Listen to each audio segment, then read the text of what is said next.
had a farm.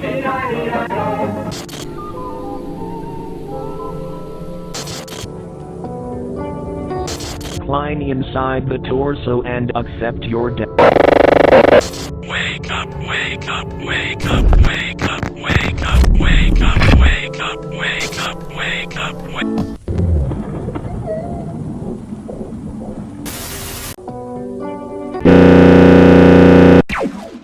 Thank you so much for 5,000 subscribers. That is honestly insane, and the last video is doing extremely well. It's almost at 13,000 views, and I'm pretty sure that video could be the Tov shoutout video in views. I'm pretty sure it can, so the fact that we're getting this many views, it really does mean a lot to me. And of course, the 5K subscriber milestone, it does mean a lot to me. And I actually did have another YouTube channel before this one, and I would struggle so much to gain like 10 subscribers within a month. And the fact that we're hitting 100 subs 2 days in a row, that is insane. And yeah, I can't thank you guys enough because we're slowly getting to 100K. I know 5K is nowhere near to 100K, but slowly but surely we're getting there, and yeah, that is insane. Also, I decided to start my own YouTube membership, and by the way, I am not gonna force you guys to go check it out because just by you watching my videos, that's already, you know, a lot I can ask for. Just you watching my videos,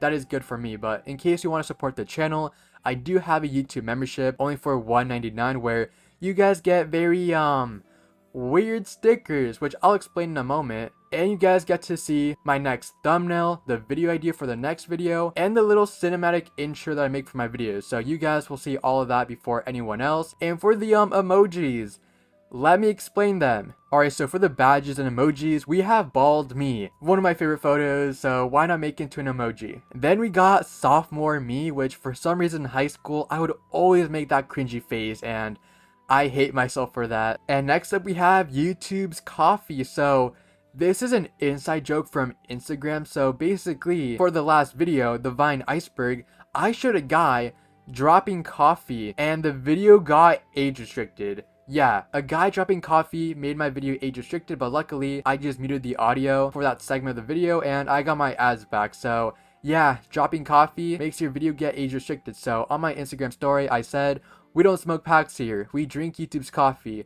Sure, it doesn't have a nice ring to it compared to smoking packs, but it makes sense and it's kind of like the first inside joke for my YouTube channel, so why not make YouTube coffee? And next up we have Dr. Michael Morbius, at your service. And of course my skull logo, which by the way, his name is Morbius as well.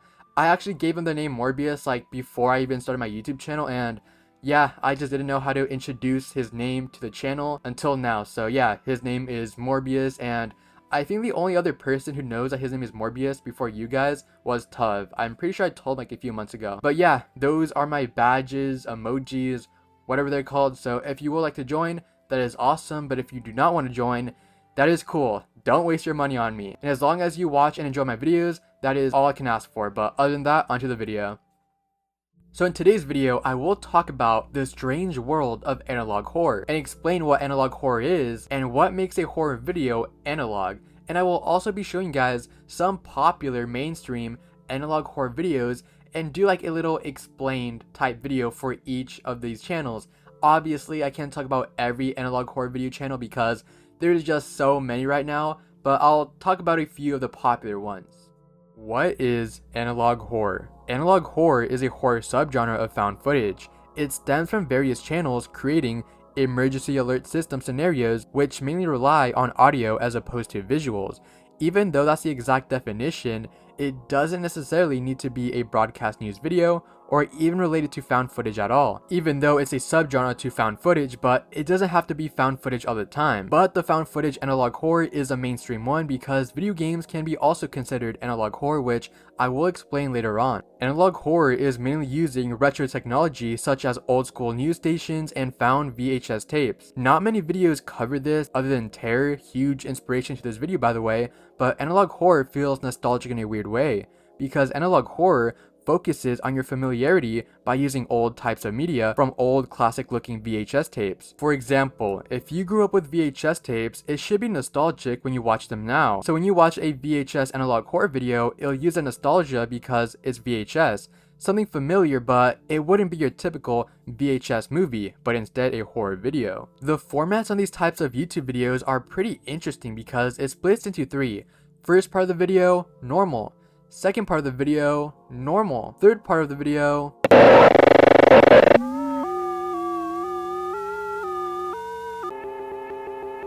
will fool the shepherds. what did I just watch? The cool part of analog horror in my opinion is that there isn't a main character in the video, but instead it makes you into the main character since analog horror uses the second perspective in its storytelling, which personally, dude, I love that. Like, it's pretty interesting. So what started this subgenre? In October of 1994, 3 students went to Burgessville, Maryland to film a documentary about the Blair Witch. While searching, a few days later, they will disappear and their footage won't be recovered until a year after the 3 students went missing, but all of that was fake.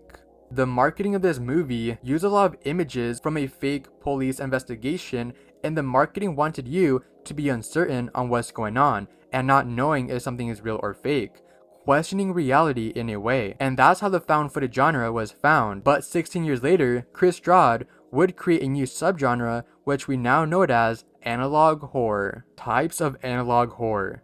Found footage. I've already mentioned this, so I'm not going to spend too much time on it, but most of the time analog horror is found footage like the Backrooms. Someone found a missing tape and it's scary. VHS tapes, which I have already slightly mentioned them as well, and are somewhat innocent looking VHS videos, but gets darker by the end, most of the time ending with some type of glitched out jump scare. Local TV analog is another popular one, which most of the time it's news related, telling you that fake people are invading Earth. Just the usual. In my personal opinion, this has to be my favorite type of analog horror just because it makes you the main character just watching the news innocently, but then something goes terribly wrong. Video game analog. Even though analog horror is a subgenre to found footage, that doesn't necessarily have to follow the rules because video game horror videos can use a VHS effect to make it analog. A Reddit community says that it's technically not analog since it's not found footage / VHS, but in my opinion, I feel like it should be considered analog just because old classic arcade machines gives me the same vibes as VHS. And there's also many more types of analog horror, but the ones I just listed are the more popular mainstream ones. And now that you guys know what analog horror is, I will be briefly summarizing some of the most popular analog horror YouTube channels, but keep in mind, I am not going to dive too deep into the lore, just a little bit, just because other YouTube creators have made explained videos to these channels, but their videos are hours long. And yeah, I'm going to be talking about multiple channels and not just one, so if I did make this video an hour long for each segment, dude, this video will never end. And it'll just be like 5 hours long, so I'm briefly going to mention the lore, but not dive too deep into it. The Backrooms. Before I get into the lore, this type of analog horror is found footage, and most of it is CGI, which is very impressive. The Backrooms is a large office space with ugly yellow wallpaper and the smell of moist carpet with fluorescent lights. People fear the Backrooms because when you're there, you will never get out. But people don't fear the Backrooms just because of the monsters, because people are more afraid of being forgotten since there's no way out. Kane Pixels made a very popular backroom video that has gained over 24 million views, and fun fact, he did not create the Backrooms since the image has surfaced since 2018, and I'm pretty sure people gave the name Backrooms back in 2018 or 2019. Even though Kane did not create the concept, Kane invented the lore where you no-clip the reality and teleport to the Backrooms. Actually, I don't think Kane created that part either, but for the rest of the lore he did, and he also popularized it. In Kane's series, a company called Async made an electric magnetic field generator in 1982. Async makes 6 total experiments with a generator, and the 6th experiment is successful and opens up the portal to the Backrooms. When they opened up the portal to the Backrooms, they actually did this on October 17th, 1989, making it the same day as Loma Prieta earthquake, which killed 63 people. There's even an unlisted video on Kane Pixel's channel using used footage of the earthquake. Then more people start to vanish as people fall into the Backrooms, while Async experiments and explores the Backrooms. And in 1996, Kane would no-clip into the Backrooms where we see monsters walking around, which is the first ever YouTube Backrooms video posted to Kane's channel, even though it's the first video that he posted is actually the last in the timeline. And of course there's way more to the lore, but I am not MatPat and I don't want to spend 2 hours talking about the Backrooms. So I just gave you guys the Cliff Note version of the Backrooms. Gemini Home Entertainment. Gemini is a channel with random VHS videos, and on the first video it shows the world's weirdest animals, which includes fake people that will hunt you down and replace you. Turns out while watching these videos, an alien invasion is happening. The Gemini YouTube channel started in 2019, making it one of the earliest analog horror videos. The visuals are amazing as well, and in the video, there's something called deep root disease, which is a disease that will infiltrate the body where roots take over, basically stabbing you from the inside until you become this guy. There is no cure for this disease, and it looks very painful because the visuals does show how painful it can be.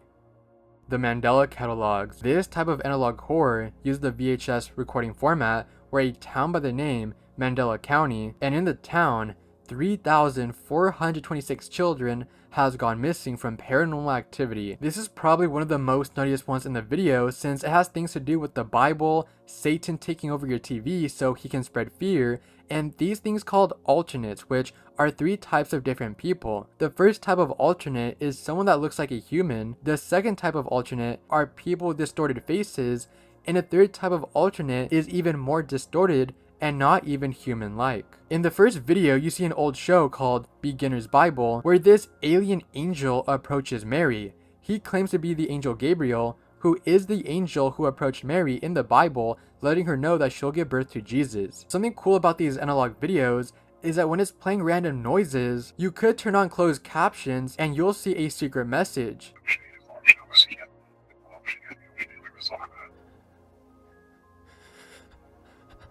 Then the supposed angel goes to Joseph, which the angel did say the secret code to him, and the angel goes to the shepherds next. Long story short, it's theorized that the angel is actually a shapeshifter since we saw its true form in the beginning, and that the shapeshifter is the devil. Since this is from an old kids show about the Bible, the real thing is nothing like this obviously. So from what I'm understanding is that you the viewer is watching the real show normally, but is being corrupted by the alternate leaders, who is known as the intruder, who approaches you through your TV, and that's how the 3,000 children went missing. I think at least, because the lore is kinda confusing. Oh, and by the way, if the alternate speaks to you, you will off yourself because it tells you forbidden information that will give you some type of disease called MAD. And like always, the lore goes way deeper, but I can't get into the full thing because people make hour-long videos on each channel that I will be talking about for this video. Local 58. This is actually the first one to kick off the analog horror genre, which is a local TV station with some creepy hidden messages. When you first watch a Local 58 video, it actually seems like a regular local TV station, but when it gets corrupted, you see a dead body, shadowy figure, messages to off other people, and to lay outside your house in order to off yourself. There's so many theories on this, and one popular theory is that aliens from the moon are hacking TVs so they can manipulate humans to off themselves and other people. But the creator of the series did debunk that, so it's not true. Another popular theory is that the moon itself is trying to destroy humanity since a camera does zoom into the moon and it looks like that the moon is breathing. There's more to this obviously, but like I said, and I don't want to keep repeating myself, I don't want to make a 5-hour long video, but something that I do want to add is that this analog horror series is also an ARG, which means alternate reality game, which makes you the main character and you have to solve clues to find the answer to the analog horror ARG video, which is very hard to do since you have to go to many different sites that isn't YouTube to look for clues, kind of like a wild goose chase. And by going through many websites to find clues, you have to go through the source code in order to find the clue. And to the creator, I applaud you for spending hours on making this wild goose chase and having hours on coming up with this ARG. Basically the real life Riddler if you think about it. And don't take that as an insult because I love Paul Dano. The Walten Files. I'll try my best to quickly summarize this because this is pretty similar to Five Nights at Freddy's and has almost the same amount of lore as FNAF, and you already know how long FNAF lore is, but basically there's VHS tapes about animatronics and it takes place in Bond's Burgers, which the character does resemble Bonnie a little bit. The restaurant owners, Jack and Felix, had a falling out which made Bond's Burgers close down because they also had something called the Incident of 1974. Yeah, pretty similar to FNAF. Then there's this plot with a Sophie character in which she took care of the animatronics because she worked there, and the animatronics wants to get her, and that the animatronics ended up killing another worker that looked like her. Then the animatronics do end up getting Sophie, which she survived but got seriously injured, that she needed to be on meds and also had some memory loss. Later down the line when she's 22 years old, she plays a game about the animatronics, and then she sees corpses and trauma from her past that she doesn't remember because of the incident of 1974. And because of that, she's confused because of her meds and doesn't remember anything from the incident. Then she plays some more of the video game and everything goes crazier with glitches, etc. And that's all I'll cover for the Walten files, since this series is super long and one episode itself is an hour long, and I have more analog horror videos to cover in this video. FNAF VHS. So there's many FNAF analog horror videos, but most of them follow the same format. They're instruction VHS videos on how to run tests on the animatronics or recordings that you would take if you were actually in the restaurant but using a VHS recorder. I love FNAF, and to be honest, this is an amazing way to show the lore of the video game instead of having to watch 9,000 game theory videos to understand the lore. No hate to MatPat of course, because he did help by making this video possible on 2 topics because he summarized the analog horror videos pretty well, so credit to him. And I wouldn't be too surprised if the FNAF movie uses analog horror for its storytelling. Actually, I would, because most video game movies has nothing to do with the actual video game itself and the movie flops, other than Sonic. But yeah, if the FNAF movie does happen, hopefully it does use analog horror, because if it does, the movie will be a 10 out of 10. FNAF minigames. Like I said, in my personal opinion, I do feel like horror type 8-bit arcade games should be considered analog horror, and the FNAF 2 minigames and above are the perfect examples, because with analog horror videos, it seems to be innocent, then gets dark with a lot of secret messages, just like the FNAF minigames. Because in the minigames, you're just giving cakes to kids and doing innocent stuff, but when you take a look at your surroundings, it tells a story similar to analog horror videos. Even in FNAF 3, you basically no-clip to a different level as this shadow Bonnie creature. My FNAF lore is rusty, sorry. Even with analog horror videos, it uses a lot of scary audio bits and focus on that more than the actual visuals itself. And in the minigames, they also have scary audio visuals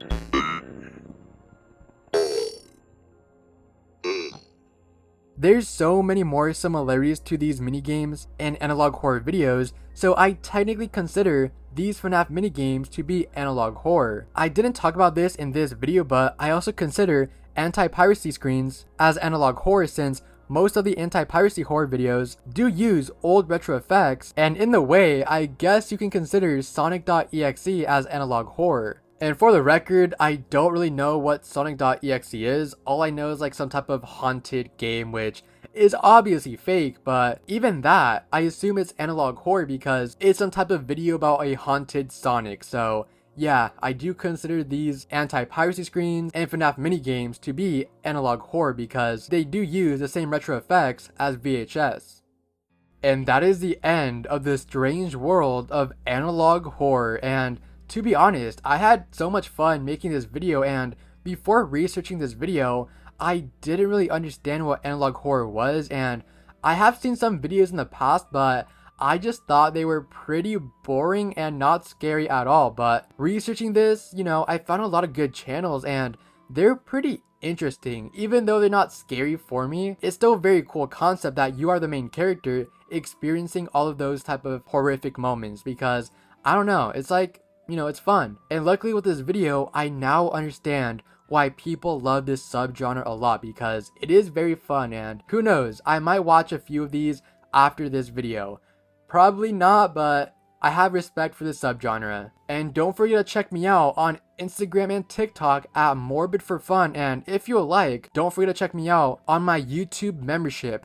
just click the join button right next to the subscribe button, which I'm pretty sure only desktop users have that option. I could be wrong. I don't really know how that works, but thank you so much for making it this far into the video because it means a lot to me. And by the way, you don't have to check out my membership. Like, it's fine. As long as you watch my videos to the end, I am extremely happy, and that's all it really matters. But other than that, thank you so much. Don't forget to like and subscribe if you enjoyed this video. But other than that, I'll see you guys in my next video. See you guys.